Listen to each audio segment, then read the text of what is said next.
Class 10, Unit 8, Exercise 8.3, Question number 3. If A is an event of a random experiment, இப்போ அதாவது என்னன்னா ஒரு random எக்ஸ்பெரிமெண்ட்டில் ஏங்கிறது ஒரு ஈவெண்ட் அப்படின்னு சொல்லிட்டாங்க. ஓகேவா, ஏதோ ஒரு ஈவெண்ட் நடந்திருக்கு. ஸோ சர்ச் தட் அதில் P of A, probability of A வந்து உங்களுக்கு and then probability of A bar, அது ரெண்டும் வந்து ரேஷியோவில் இருக்குது. ஸோ அப்படின்னா என்ன, இது நாட் ஈவெண்ட், இது நடக்கக்கூடாத நிகழ்வுகள், இது நடக்கக்கூடிய நிகழ்வு. ஓகேவா, so probability of A and probability of A bar, இதெல்லாம் நம்ம 9th ஸ்டாண்டர்ட்லேயே படிச்சிருப்போம். ஏ பார் ஈக்குவல் டு 17:15 அப்படிங்கிற ரேஷியோவில் இருக்குது. Okay, and n of s ஓட வேல்யூ உங்களுக்கு கொடுத்துட்டாங்க 640. Then find the p of a bar and n of a, இது ரெண்டுத்தோட வேல்யூ நம்மளை ஃபைண்ட் அவுட் பண்ண சொல்கிறாங்க.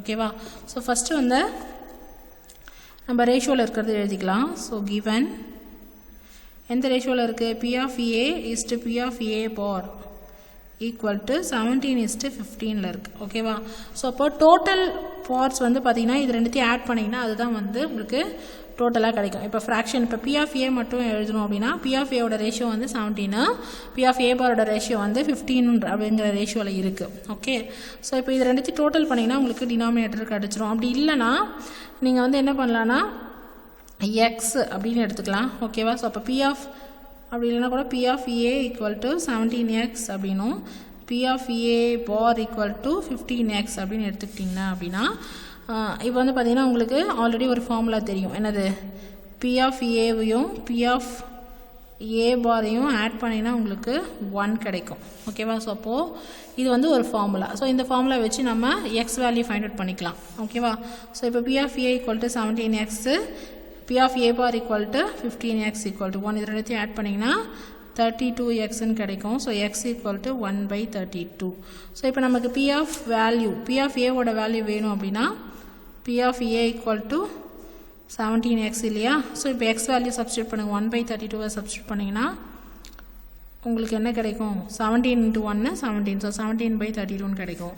ஸோ இப்போ P of A பாரோட வேல்யூ வேணும்னா 15x, so X value substitute பண்ணிங்கன்னா 15/32 கிடைக்கும். இப்போ நமக்கு P of A, therefore P of A bar first கொஷினுக்கான ஆன்சர் தெரிஞ்சிடுச்சு. So P of A bar equal to 15/32 அப்படிங்கிறது தெரிஞ்சிச்சு. இப்போ செகண்ட் கொஷினுக்கு என்ன கேட்குறாங்க அப்படின்னா n of A வேல்யூ கேட்குறாங்க. ஸோ இப்போ இதுக்கும் நம்ம ஒரு ஃபார்முலா யூஸ் பண்ண போகிறோம். ஸோ இப்போ நமக்கு P of A equal to formula என்னது, n of A/n of s அப்படி தானே. ஸோ எங்களுக்கு கிவனில் வந்து நீங்கள் அடுத்து என்ன சொல்லியிருந்தாங்க, n of s ஓட வேல்யூ உங்களுக்கு கொடுத்துட்டாங்க. ஸோ இதில் வந்து நமக்கு P of A ஓட வேல்யூ நமக்கு தெரியும், ஆல்ரெடி ஃபைண்ட் அவுட் பண்ணி வச்சுருக்கோம். ஸோ இதை நம்ம தேவையான வேல்யூக்கு ஏற்ற மாதிரி இதை டிரான்ஸ்போஷன் பண்ணிங்க அப்படின்னா n of A வேணும்னா இந்த டிவைடில் இருக்க n of s டிரான்ஸ்போஷன் பண்ணணும். ஸோ அப்போ n of A equal to P of A into n of sன்னு வரும். ஸோ அப்போது P of A ஓட value 17/32 into n of s ஓட வேல்யூ 640 இல்லையா. ஸோ அப்போ 640 வந்து நீங்கள் சிம்பிளிஃபை பண்ணலாம், 32ல் 20 டைம்ஸ் வரும். ஓகேவா, ஏன்னா 232 சார் 64, 10 எக்ஸ்ட்ரா இருக்குது.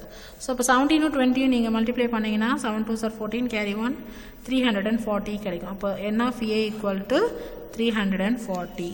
ஓகே ஸ்டூடெண்ட்ஸ், ஸோ இது வந்து ரேஷியோவில் கொடுத்துருந்தாங்கன்னா நம்ம எப்போவுமே லெட் பி எக்ஸ்ன்னு எடுப்போம் இல்லையா. ரேஷியோவில் கொடுத்துருந்தாங்கன்னா ஒவ்வொரு வேல்யூ நம்ம எக்ஸ்ன்னு எடுத்துக்கிட்டோம். அதுக்கப்புறம் இது ஃபார்முலா, இது நம்ம ஆல்ரெடி 9th படிச்சிருக்கோம். அதாவது ஒரு ஷியோர் ஈவெண்ட்டையும் நாட் ஷியோர் ஈவெண்ட்டையும் ஆட் பண்ணிங்கன்னா 1 கிடைக்கும். இது வந்து ஆல்ரெடி நம்ம ஃபார்முலா படித்தது. ஸோ இதில் அப்ளை பண்ணி எக்ஸோட வேல்யூ ஃபைண்ட் அவுட் பண்ணுறோம். அதுக்கப்புறம் நம்ம